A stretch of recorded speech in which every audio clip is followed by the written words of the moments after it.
Pues bienvenidos al Colegio de Ingenieros Agrónomos de Andalucía. Vamos a hablar hoy con Emilio Díaz, cordobés, ingeniero agrónomo, especialista en energías renovables y mercado energético. También se ha formado en la EOI, en la Escuela de Organización Industrial de Sevilla, y en el Instituto Internacional San Telmo. Trabaja con el Gabinete de Iniciativas Europeas y ha promovido y fundado GIESA Agroenergía, que es donde actualmente estás desarrollando tu actividad. Pues cuéntanos un poco a qué te dedicas en GIESA Agroenergía y cómo tu trayectoria profesional ha llegado a este punto. Empezamos por la segunda para llegar a la primera. Mi trayectoria profesional empieza en Iniciativas Europeas, que es una consultora fundamentalmente centrada en temas de subvenciones y ayudas europeas, subvenciones muy especializadas a la empresa agraria y alimentaria. A partir de ahí y a partir de iniciativa de nuestros clientes, porque hago un comentario, evidentemente Iniciativas Europeas es una sociedad de profesionales, una sociedad que trabaja muy de la mano del empresario, muy tailor-made, muy traje a medida, con lo cual llegamos a unas implicaciones y a una toma incluso de decisiones junto al empresario. Esta implicación tan fuerte con el empresario agrario, con el empresario alimentario, nos permite tener una posición muy privilegiada para ir viendo cómo estos empresarios pueden ir diversificando su actividad y pueden hacernos, o nos hacen, en la medida de nuestras competencias, partícipes. Es ahí cuando, a partir de los años, principio del año 2003, 2004, empieza entre una serie de empresarios agrarios, sobre todo de la zona norte de España, a tener inquietud por toda esta nueva normativa de apoyo a las renovables, fundamentalmente a la solar fotovoltaica, y empezamos nosotros a entrar en contacto con este mundo de la mano de estos clientes nuestros. Este inicio nos va llevando a un recorrido a través de la bioenergía de la mano de grandes empresas como puede ser Eurofoods o algunas otras de este estilo, y nos permite, en este caso a mí me permite, ver un campo interesante de negocio en todo el sector de la bioenergía. En GIESA Agroenergía se funda en el año 2011, es consecuencia de la consolidación, del deseo de consolidación de una línea de negocio de la que veníamos trabajando en 2007, fundamentalmente en biomasa, pero vemos que en el caso del biogás, que es la actividad como promotores, como tecnólogos, como desarrolladores de proyectos y explotadores de proyectos de biogás, tenemos un hueco en el mercado. Los proyectos de biogás tienen una dimensión asumible para una sociedad de profesionales y tienen un tamaño realmente que es posible acometerlos, y entendemos que la valorización de residuos es un desarrollo por realizar, como así se está produciendo en Europa desde finales de los años del año 2008-2009. Sí, o sea, convirtiendo sus productos en materia prima de otra, residuos, perdón, en sus productos, ¿no? Básicamente, la actividad en la que se centra la sociedad y esa agroenergía es la valorización del residuo agrícola, ganadero o agroindustrial. Este residuo, que puede ser de un porín porcino, que puede ser una gallinaza, que puede ser una melaza de una azucarera, que puede ser una combinación de residuos cárnicos que no tienen destino alimentario, tiene distintos usos. En algunos casos son subproductos y en otros casos no lo son. En aquellos casos en los que no lo son y suponen un coste, entendemos que hay y vemos que hay una opción de valorizarlo, fundamentalmente energéticamente, porque hay otras opciones de valorización, pero nos centramos en esa valorización. Y ahora estáis participando en un proyecto con Abengoa de construir la primera planta de biogás agroindustrial en Andalucía. ¿En qué consiste? ¿Cómo? ¿Qué técnicas usaste?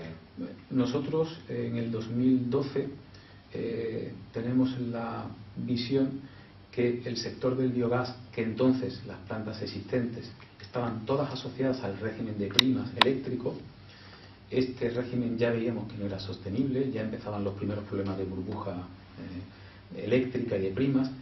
Entonces tenemos un portfolio de proyectos identificados en aquellas zonas en las que había volúmenes ganaderos, volúmenes agrícolas importantes de residuos, y se podían establecer instalaciones para valorizar esos residuos agrícolas y ganaderos. Pero nos damos cuenta que realmente no tiene futuro, o es muy poco estable el que se pueda asociar estos proyectos exclusivamente al pago de una prima, como así hemos visto después. En aquel momento decidimos centrarnos de nuestro portfolio de proyectos en un proyecto que tuviese de forma clara una rentabilidad en un modelo de negocio que queríamos y hemos desarrollado, que es puramente privado. No paga, el cliente aquí no es el Estado, es uno o varios empresarios. La instalación sigue valorizando, en este caso purín porcino y otros residuos agrícolas en la zona. Estamos en la zona de la comarca de Antequera. Identificamos ese proyecto y lo llevamos a término. Cuando digo lo llevamos a término es que lo desarrollamos, hacemos su legalización, y en este camino, que desgraciadamente es demasiado largo, porque la parte ambiental, y es algo que es una demanda que desde aquí, como ingeniero agrónomo, y lo hemos hecho en todas las administraciones, tenemos unos plazos de autorizaciones ambientales que los que son o sois ganaderos también conocéis, porque las autorizaciones ambientales integradas son enormes, excesivamente largas, de 2 años, 2 años y pico, y esto lastra mucho el proyecto.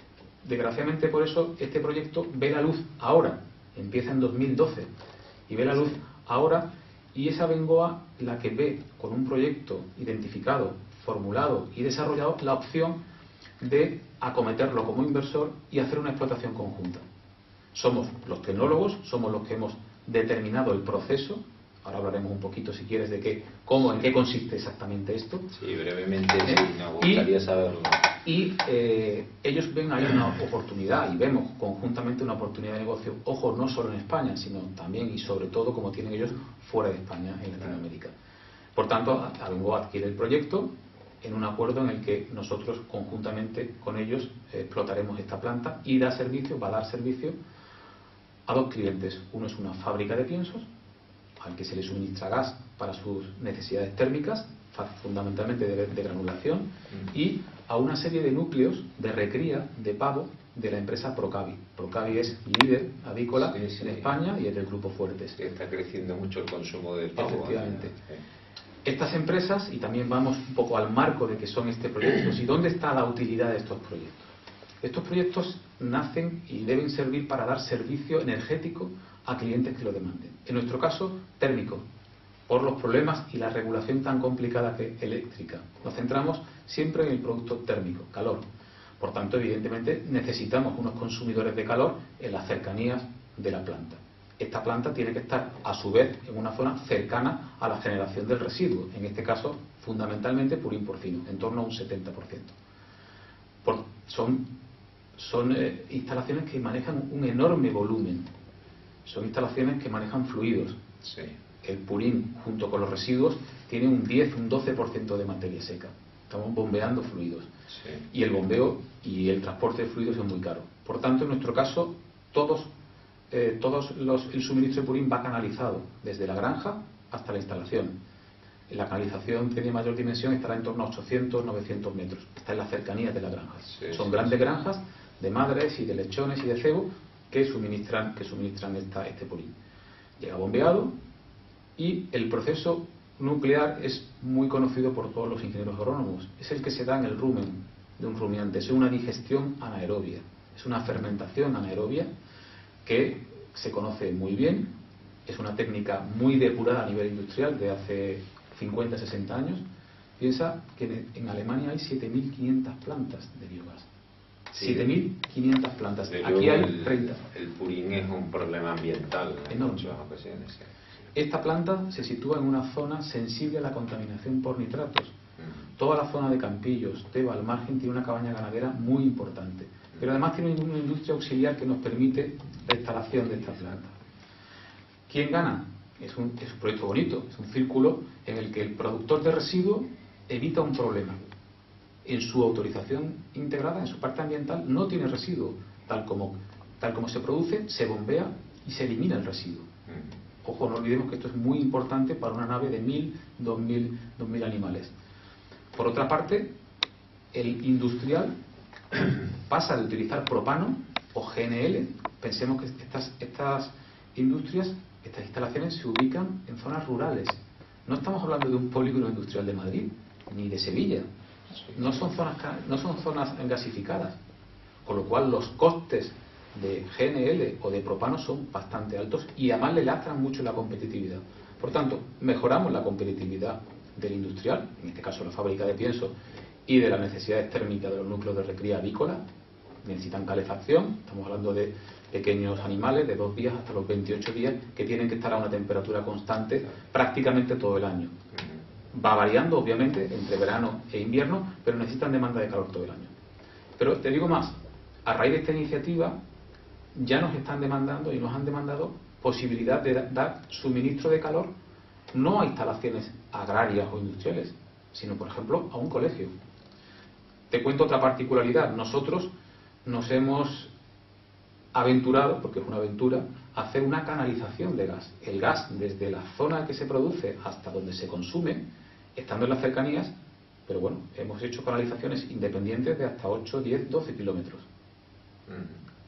Esto tiene una complejidad legal, sobre todo enorme, porque no existe, solo se conoce el gas de hidrocarburo y legalmente hay unos vacíos, pero he de decir que la Junta de Andalucía nos ha apoyado.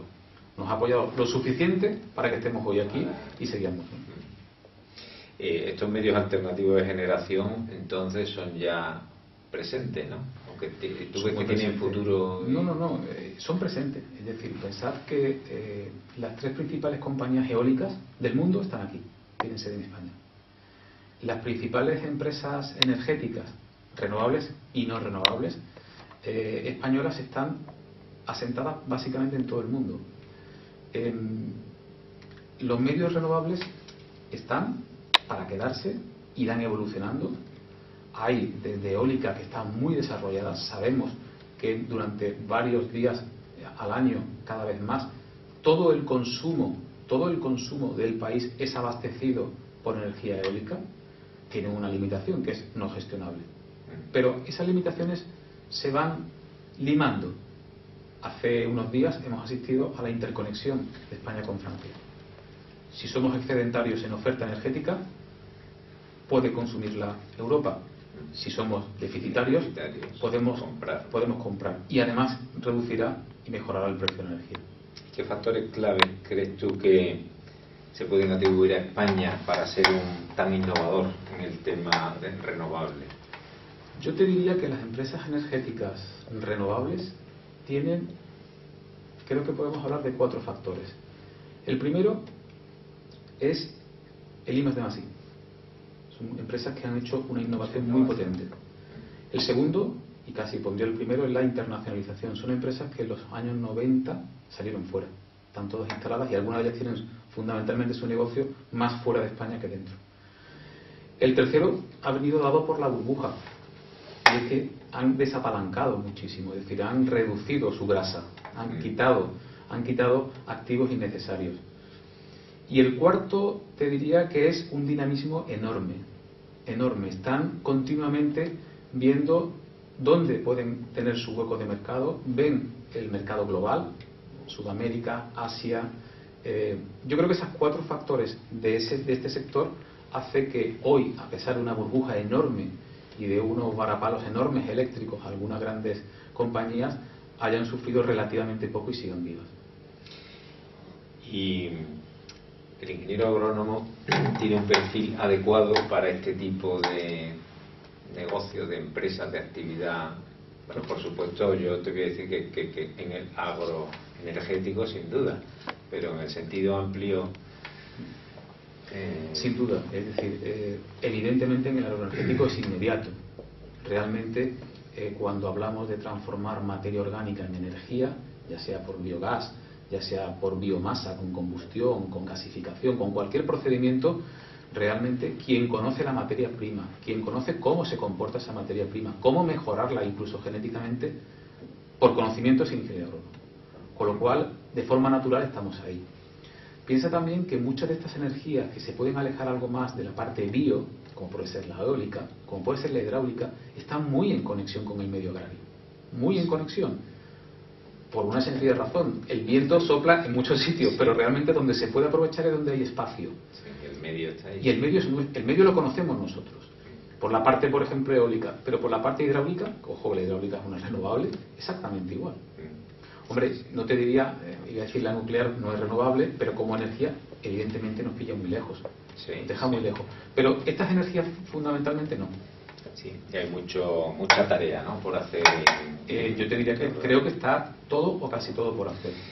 Y has mencionado antes las dificultades ambientales administrativas, fundamentalmente, que se encuentran en este tipo de proyectos, ¿no? Haría falta que la administración haría falta, siempre le pedimos lo mismo. Las pilas. Yo siempre digo que a la administración no hay que pedirle ni subvenciones ni dinero, simplemente hay que pedirle que nos permita trabajar de forma coherente, es decir, de forma que pueda ejercer su función de regulador y de legislador, pero que nos permita desarrollar nuestros proyectos, ¿no? Y en este sentido, todo lo que hace relación y referencia al medio agro, al medio natural, lógicamente, y como no puede ser de otra forma, está regulado por toda la parte ambiental. Pero tenemos unas regulaciones para que te des cuenta de que una modesta planta de biogás, por ejemplo, que pueda dar energía eléctrica a una serie de granjas o energía térmica a una fábrica de pienso, necesita el mismo tipo de autorización ambiental que una autopista o que una central nuclear. Sí. No parece que sea muy proporcionado, sí, ni por el impacto ambiental que pudiera producir y, por supuesto, por tanto, por el plazo de tiempo. Esto hace que desincentive mucho a la otra parte, al inversor o incluso al propio y futuro cliente, ¿no? Porque se le hablan de proyectos a 3 años vista. Es difícil. Este tema es un hándicap muy importante. La cuestión de legal, ¿no?, en Europa, la protección del medio ambiente, la preocupación por la huella de carbono, deberían ser argumentos para estos proyectos específicos, ¿no?, que contribuyen a plantearlos y verlos de otra manera. No son una autopista, son...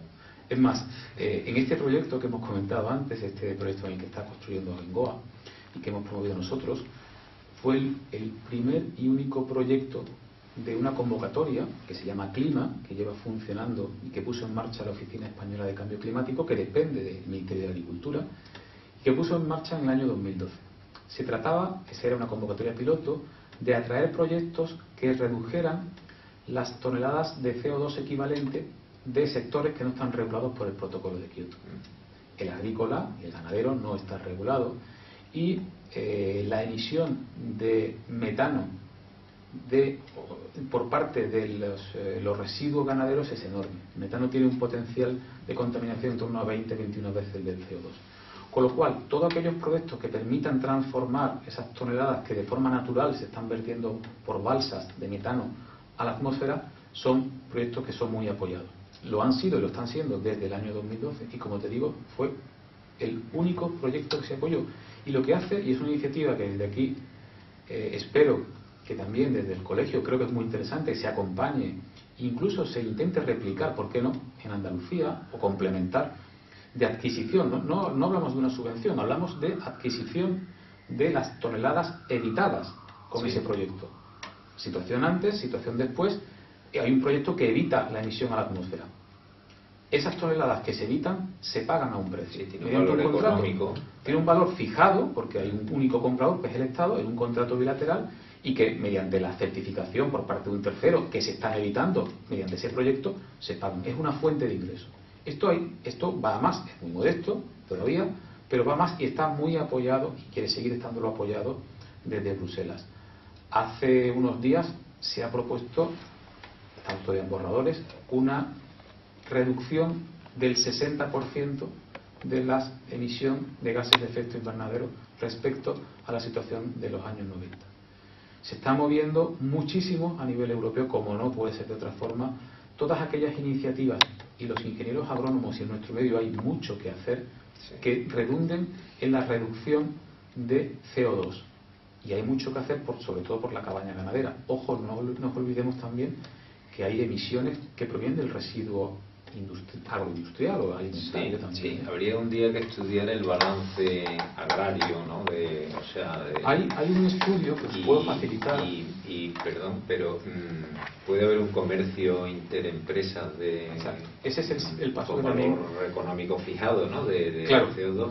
En ese caso, la agricultura puede ser un sumidero y habría que valorar su papel en la. Desgraciadamente no hemos conseguido, quizás desde el sector, hacer. Está por hacer. Sí, está por hacer, pero hay cosas que ya se han hecho. Es decir, hay una ley de cambio climático aprobada a nivel nacional, en la cual no se ha contemplado, desgraciadamente, el efecto sumidero de carbono que tienen las plantaciones permanentes. Solo se han contemplado las masas arbóreas, las masas forestales. Este tema es un tema importante, que creo que tiene recorrido, que yo lo veo más por la parte de comercio y de derechos de emisión que estamos hablando, que yo creo que la parte del Estado ahí tiene que establecer incentivos fiscales a las empresas que adquieran esos bonos verdes. Nosotros somos generadores de esos bonos, hay otros que son consumidores, porque así reducen sus emisiones, sector del transporte, sector de fabricación industrial, otros sectores que no están regulados por Kioto. Y eso sería bastante interesante. Ahí sí se podría establecer un sistema coherente en el que el comprador de bonos se favorece una fiscalidad, obviamente, y el vendedor permite desarrollar este tipo de proyectos, aunque estos proyectos deben serlo, y lo son, como este, también sostenibles económicamente. Sería un punto que permitiría facilitar la innovación, facilitar el desarrollo del sector en la situación en la que estamos ahora. Y pensando en los compañeros que empiezan ahora su trayectoria profesional o que están terminando la carrera, ¿qué les recomendarías? ¿Qué crees tú que cómo deben mirar el futuro? Yo les recomendaría que estuvieran muy atentos a todo lo que se está moviendo alrededor de esto que llaman algunos bioeconomía, economía baja en carbono. Pensemos que todo este tipo de proyectos, todo este tipo de sector que empieza a formarse, tiene un peso en el medio agro muy importante por definición. No solo corresponde al medio agro, pero aquello que se está haciendo en el centro y en el norte de Europa se está haciendo sobre todo y fundamentalmente en valorización energética de residuos orgánicos. Y estamos hablando de residuo alimentario y estamos hablando de residuo agrario. Frutas, hortalizas, desechos. Hay también otra corriente que trata de evitar, como es lógico, la mayor parte del desecho alimentario. Hay una concienciación. Y hay una filosofía en Europa que ya se ha extendido legalmente, en la que hay una prelación en cuanto al residuo. Primero es reutilización, hablo en general. Segundo es reciclaje. Bueno, primero sería recuperación, reutilización, reciclado, y al final de esa cadena estaría la valorización. Esto va a incidir mucho en la política y en los medios económicos que Bruselas va a destinar al tratamiento del residuo sólido urbano. Ya está afectando, primeramente. Pero también va a potenciar todo este tipo de iniciativas que llevan al sector, en nuestro caso agroindustrial, a reducir el coste de sus residuos y a mejorar su huella de carbono, y por supuesto permite también al consumidor tener la conciencia de que ante un producto alimentario consumido se está haciendo o se está dando un paso ambiental adicional que nos repercute a todos, evidentemente. Como tú sabrás, se está preparando, se va a celebrar en Milán en este año 2015, entre mayo y octubre, una Expo Universal que tiene como lema alimentar el planeta. Uno de los 7 puntos clave que va a tratar, de los contenidos que va a tener, trata sobre la huella de carbono, el medio ambiente y la producción de alimentos. Y los ingenieros agrónomos tenemos allí un pabellón propio. Estupendo. En el que os invito como organización en la que participa del pabellón a que pongáis allí también vuestras iniciativas y vuestros conocimientos.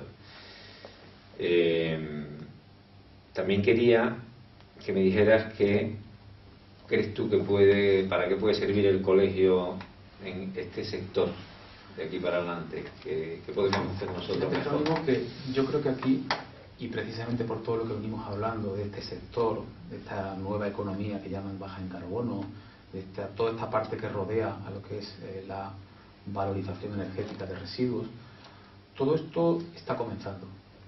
Hay iniciativas muy desarrolladas en el centro y en el norte de Europa. Nosotros hemos estado en Suecia y parece, o puede llegar a parecer ciencia ficción, algunas de las cosas que hemos visto en reutilización y en reciclado, pero no lo es, lo están haciendo y aquí llegará, espero, en 5, 6, 7 años, ¿no? Creo que el colegio aquí tiene un papel importante. Creo que debe ser primero un altavoz para la sociedad, con campañas de divulgación, de difusión, con los medios que el colegio pueda tener y que los colegiados puedan poner a disposición del colegio. Pero también es importante la parte interna, de cara a los colegiados. Creo que es importante que haya una visibilización, primero interna entre nosotros. Hoy estoy contando yo esto aquí, otro día otros compañeros han contado su perspectiva desde otro sector, personas que llevamos 15, 18, 20 años trabajando en el sector. Es importante porque a partir de ahí empezarán a surgir movimientos y nos permitirá orientar y permitirá al colegio orientar salidas profesionales de los ingenieros. Podemos servir de punto de encuentro. Sin duda de punto de encuentro, sin duda de altavoz, sin duda de referencia, ¿por qué no? De referencia, ¿por qué no? A partir de el interés que el colegio pueda tener en este sector y en este y en otros sectores, para traer a expertos, para convocar a aquellas fuerzas vivas que nos puedan permitir desarrollar este sector, ¿no? Sí, desde luego es muy importante saber transmitir que como ingenieros somos los únicos, quizá con los de Montes, vamos, seguro, con los ingenieros de Montes, que tratamos con materia viva, ¿no? Biológica, y que ahí hay mucha ingeniería por desarrollar, sin entrar en cuestiones biotecnológicas ni otros aspectos que... Bueno, pues ha sido muy interesante lo que nos has contado. Esperamos estar a la altura de lo que se puede esperar de nosotros, y te doy las gracias por estar aquí hoy. Emilio, pues muchas gracias.